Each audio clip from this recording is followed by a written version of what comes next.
hop off, get everyone rolling. You can state your name and outlet and begin. Hey, I'm Sheila Lee with Universal Generics. RZA, I just wanted to let you know that I'm doing the generic for Universal. So that means that this goes out to everyone who couldn't be here for the junket. So if you can just wrap my question into your answer, I'd really appreciate it. Okay, is that going to work for you for me in the car like this? It's all good? Hey, if that's where you are, that's where I have you, sir. I like that. What a world we in today. Right? I know, right? So, I mean, I was like, I make one joke. I'm glad I'm not on a toilet. Small miracles today, I think. So I have to appreciate that about you.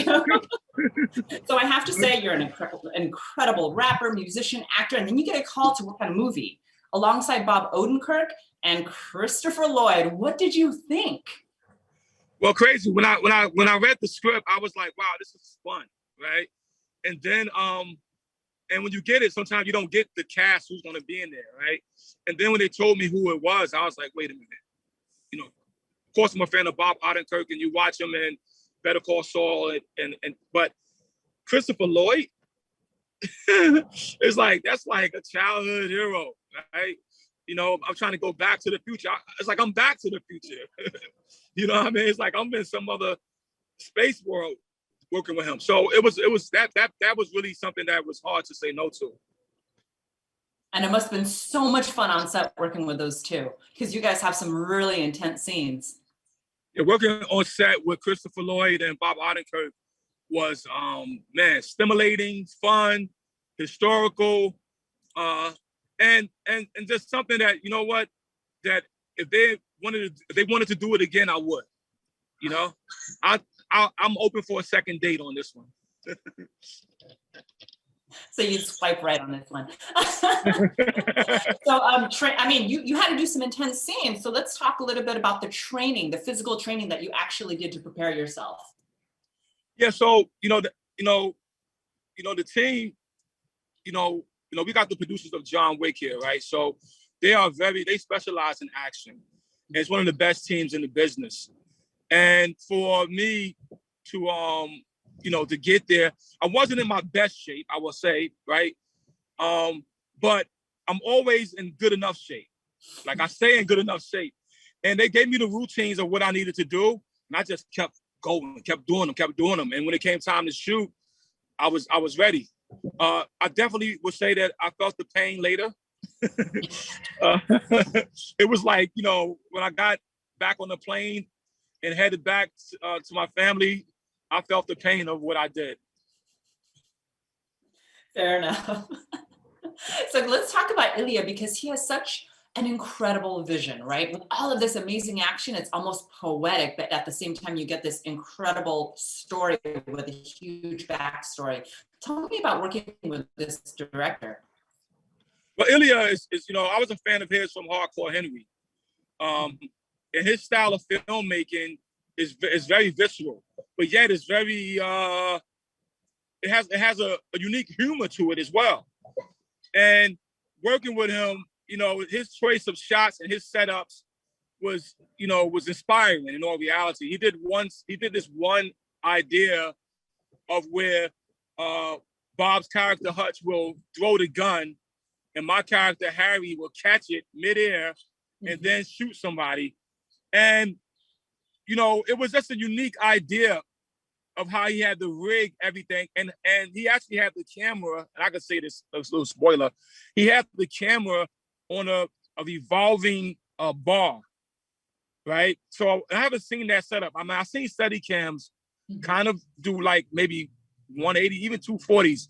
But this 360 thing was something I haven't seen. And he prepared the shot like that, and it really was cool. So this guy, we're going to watch out for him. I'm sure he's going to have a lot of fun making movies for us. And the action scenes that you see, I mean, tell me about some of the action scenes that we see in this film, because it's really satisfying. The action scenes in this film, I'm not going to talk about myself because, I don't have to do that, right? But I want to talk about Bob Odenkirk.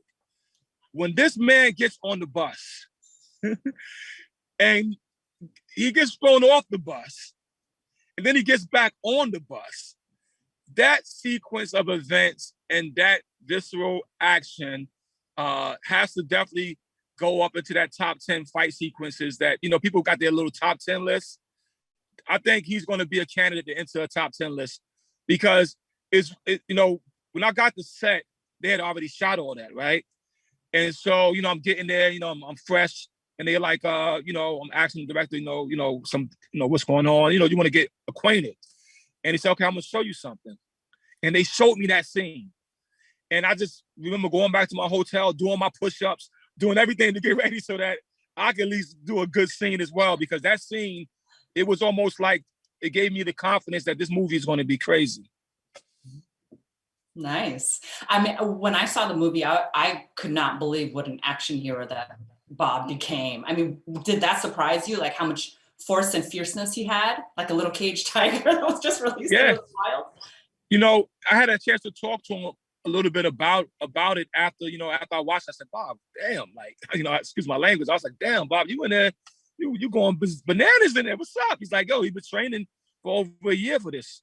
So, and that goes back to something that I know a lot of people who watch movies, they enjoy them and they have fun. And one thing they may not understand is that movies take a lot of preparation. Mm-hmm. And to play a role that Bob has played many roles, he can make us laugh, he can make us feel dangerous, he can make you cry. But here he transforms himself to a total action hero. Mm-hmm. And of course, that's a tribute to his talent, but it's also a tribute to preparation. May I ask you to just turn your camera a little bit? I'm getting a lot of sun. There you go. Sorry. I'm just getting a lot of sun and I couldn't see your face that well. Thank you. Okay. So let's talk a little bit more about the film and how I just feel as if it's a film that everyone can relate to. Can you talk about that, how everyone can relate to the film? You know, I think everybody can relate to this film because the film, once again, is rooted in family, right? Anytime something is rooted in family, we all can find our relations. But the film also is rooted in discovery, right? And rediscovery. Discovery of yourself is one thing. Rediscovery of yourself is another thing. And I think the character Hutch, he goes through both. He discovers himself as a family man, which is the warm love you want to have in life. Hopefully everybody get a chance to get love and warmth, right? But then you rediscover yourself because you could take a lion out of the jungle, right? But you can't take the jungle out of the lion. And in this case, he shows that the jungle is still in him. You know, you put the lion in the zoo, he'll be okay, he'll be quiet, he'll chill out. But that animal will still have that fierce nature. And I think that we could relate to that because sometimes, you know, whether you at work, whether you in school, whether you playing sports, you know, there's something in you that's inherent that wants to come out, that wants to be its best, and that wants to be its natural expression. And, you know, Bob says he's nobody, right? The movie is called Nobody. He says, the guy said, who are you? He said, I'm nobody. But then there's a part of him that's everybody. Is that what attracted you most to this film? The fact that he is nobody yet everybody? Yeah, exactly. Because I actually felt that in my life, you know, as an artist though, as an artist, I felt like, you know, my lyricism, my music, you know, was bottled up. And I was really ready to change it just to get my foot in the game. You know what I mean? I was ready to just, hey, okay, I'll put that tuxedo on if you want me to, because I wanted to so much to be engaged and involved with the industry. But then when I took that tuxedo off and I was able to put my hoodie back on and able to take my hair, wild style my hair as much as I wanted, the true me showed up. And it actually worked for me. You know what I mean? And I was able to build a career off of being myself. But it's something that that the script related, you know, I read it and I related to it. Then I looked at the character Harry and I was like, he seems like a guy who walked away from everything, but for family, he'll come back. And that is my personality, you know, and that's my personality. I'm the type of guy that you can rely on. You know, if you think about me, if you think about the RZA, excuse my camera angles here. There, but now. You can rely on me.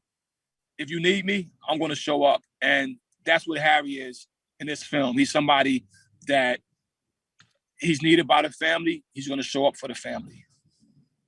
Perfect. Thank you so much. It was such a pleasure to meet you. And congratulations, you're phenomenal in the film. So good. Thank you very much. Thank you. Have a great day. Pleasure.